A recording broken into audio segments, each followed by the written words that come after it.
Good morning. कैसे हैं आप लोग? तो आज हम जो है संपूर्ण नदियाँ जो है क्लास 6 ज्योग्राफी चैप्टर 2 ग्लोब अक्षांश एवं देशांतर पढ़ने जा रहे हैं। और इसमें पहले आज पढ़ लेते हैं, आपको समझा देते हैं, फिर नेक्स्ट वीडियो में इसके क्वेश्चन आंसर आप लोगों से शेयर करेंगे।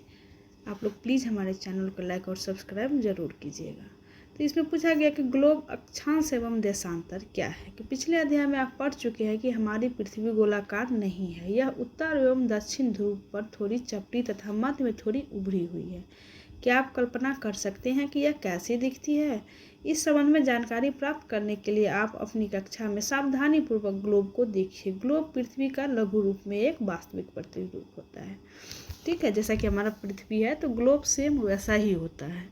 तो बस आपको उस पर देखना है। ग्लोब इसलिए यूज किया जाता है कि जैसे कि हमको ये देखना है कि अमेरिका, दक्षिणी अमेरिका और उत्तरी अमेरिका भारत के किस सापेक्ष किस साइड में है, तो उसके लिए हमें ग्लोब का यूज़ करना होगा। क्योंकि अब तुरंत मुझे ये देखना है कि ऑस्ट्रेलिया किधर है, अफ्रीका किधर है, तो आप तो हर जगह जाके देख तो नहीं सकते ना, इसलिए हम ग्लोब का यूज़ करते हैं ताकि कौन सा स्थान कहाँ है, कौन सा स्टेट कहाँ है, तो आप वहाँ पे देख सकते हैं।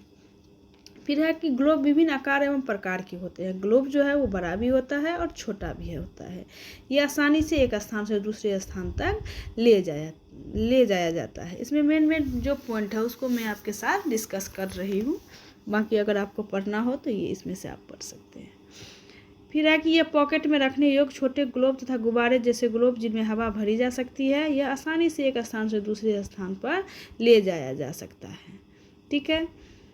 अब यह है कि ग्लोब स्थिर नहीं होती है, इसे उसी प्रकार घुमाया जा सकता है जैसे कुम्हार का पहिया या लट्टू घूमता है। ग्लोब पर देश, महाद्वीपों तथा महासागरों को उनको सही आकार में दिखाया जाता है। पृथ्वी के समान किसी गोले पर किसी बिंदु की स्थिति का वर्णन करना कठिन है।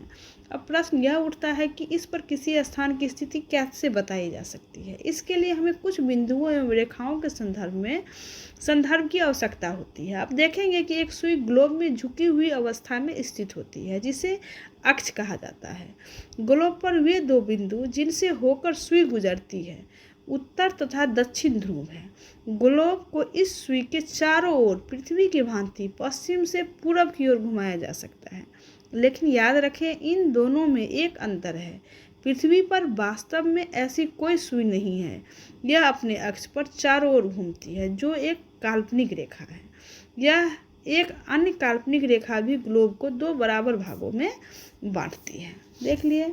उसके बाद है कि आओ कुछ करके सीखें। ये देख रहे हैं ग्लोब, ये ऊपर और नीचे थोड़ी सी चिपटी हुई है और एक सुई यानी कि पिन से जो है सो अटैच है, जिसके द्वारा ये जो है सो घूमती रहती है। ठीक है।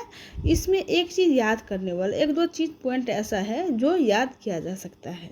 ये क्या है कि ग्लोब को इस सुई के चारों ओर पृथ्वी की भांति ही पश्चिम से पूरब की ओर घुमाया जाता है। ठीक है। इसका मतलब ये है कि अब जो है सो पृथ्वी कैसे घूमती है, आपसे ये भी क्वेश्चन पूछ सकता है 1 मार्क क्वेश्चन में, पूरब से पश्चिम या कैसे। तो पश्चिम से पूरब की ओर जैसे पृथ्वी घूमती है वैसे ही ग्लोब भी पश्चिम से पूरब की ओर ही घूमता है, ना कि पूरब से पश्चिम घूमता है।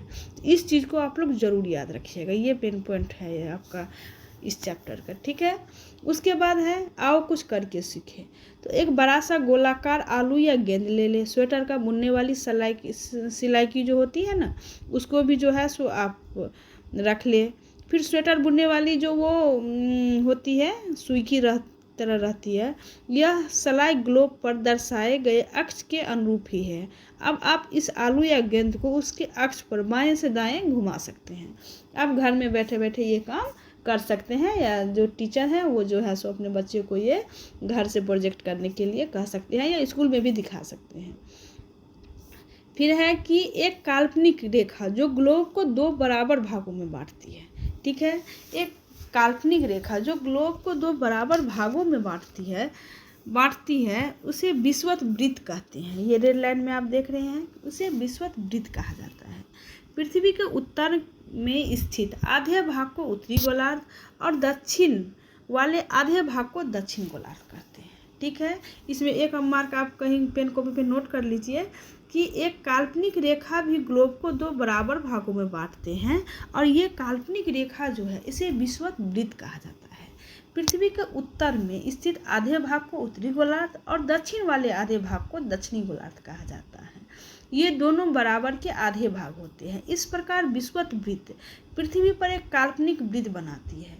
यह पृथ्वी पर विभिन्न स्थानों की स्थिति बताने का सबसे महत्वपूर्ण संदर्भ बिंदु है। विषुवत वृत्त से ध्रुवों तक स्थित सभी समांतर वृत्तों को अक्षांश यानी कि समांतर रेखाएं कहा जाता है। दूसरा पॉइंट आपका ये है कि समांतर रेखा किसे कहते हैं। तो विषुवत वृत्त से ध्रुव तक स्थित सभी समांतर वृत्तों को अक्षांश यानी कि समांतर रेखा कहा जाता है। अक्षांशों को अंश में मापा जाता है। अक्षांशों को किस में मापा जाता है, तो अंश में मापा जाता है। विषुवत वृत्त शून्य अंश अक्षांश को दर्शाती है। चूंकि विषुवत वृत्त से दोनों तरफ ध्रुवों के बीच की दूरी पृथ्वी के चारों ओर के वृत्त का 1/4 है, अतः इसका माप होगा 360 अंश का, यानी कि 1/4 भाग, यानी कि 90 अंश। ठीक है, 90 को अगर आप 4 से मल्टीप्लाई करते हैं तो कितना होता है, 36, 9 4 जा 36, तो 360 अंश का होता है। इस प्रकार 90 अंश उत्तरी अक्षांश और उत्तरी ध्रुव को दर्शाता है तथा 90 अंश दक्षिणी अक्षांश दक्षिण ध्रुव को दर्शाता है। ये आप देख रहे हैं। चलिए फिर आगे है कि इस प्रकार विषुवत वृत्त के उत्तर को सभी देशांतर रेखाओं को उत्तरी अक्षांश कहा जाता है तथा विषुवत वृत्त के दक्षिण सभी समांतर रेखाओं को दक्षिण अक्षांश कहा जाता है। ठीक है, क्या आप जानते हैं कि ये आपका एक महत्वपूर्ण पॉइंट है कि अपने स्थान से ध्रुव तारे का कोण मापकर आप अपने स्थान का अक्षांश जान सकते हैं। हो गया। उसके बाद इसलिए प्रत्येक अक्षांश के मान के साथ उसकी दिशा यानी उत्तर या दक्षिण को भी लिखा जाता है। सामान्यतः इसे उत्तर या दक्षिण अक्षर से व्यक्त किया जाता है। उदाहरण के लिए महाराष्ट्र में चंद्रपुर एवं ब्राजील में बेलो हॉरिज़ॉन्टल दोनों ही अक्षांश 20 डिग्री पर स्थित है, लेकिन चंद्रपुर विषुवत वृत्त के 20 डिग्री 20 पर स्थित है, लेकिन चंद्रपुर विषुवत वृत्त के 20 अंश उत्तर में एवं बेलो हॉरिज़ॉन्टल विषुवत वृत्त के 20 अंश दक्षिण में स्थित है। लेकिन इसलिए हम कहते हैं कि चंद्रपुर 20 डिग्री उत्तर अक्षांश पर होता है। यहाँ पे पूरा उत्तर नहीं लिख करके सिर्फ वो लिख दिए हैं। बेलो हॉरिज़ॉन्टल 20 डिग्री दक्षिण अक्षांश पर स्थित है, तो दक्षिण में सिर्फ दो देकर के डॉट लगा दिए। चित्र 2.2 से स्पष्ट है कि जैसे जैसे हम विषुवत वृत्त से दूर होते जाते हैं अक्षांशों का आकार घटता जाता है। तो जैसे कि आप ये देख रहे हैं कि बीच में एक लाइन खींची हुई है, ये विषुवत वृत्त है जो पृथ्वी को 2 बराबर भागों में बांटती है। जब आप उत्तर की तरफ बढ़ते हैं तो सबसे पहले उष्णकटिबंध है जो कि 23.5 डिग्री पे है, ये आप देख रहे हैं। फिर उसके ऊपर जो है 66.5 डिग्री पे क्या है, तो ये आप देख लीजिए कि जो उत्तरी शीतोष्ण कटिबंध और उष्ण कटिबंध के बीच में जो रेखा है उसे कर्क रेखा कहते हैं।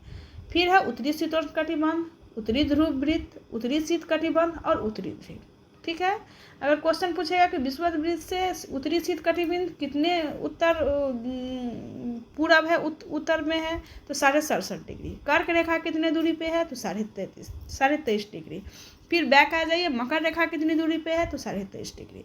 फिर दक्षिण शीतोष्ण कटिबंध विषुवत वृत्त के किस साइड में है, तो दक्षिण में है।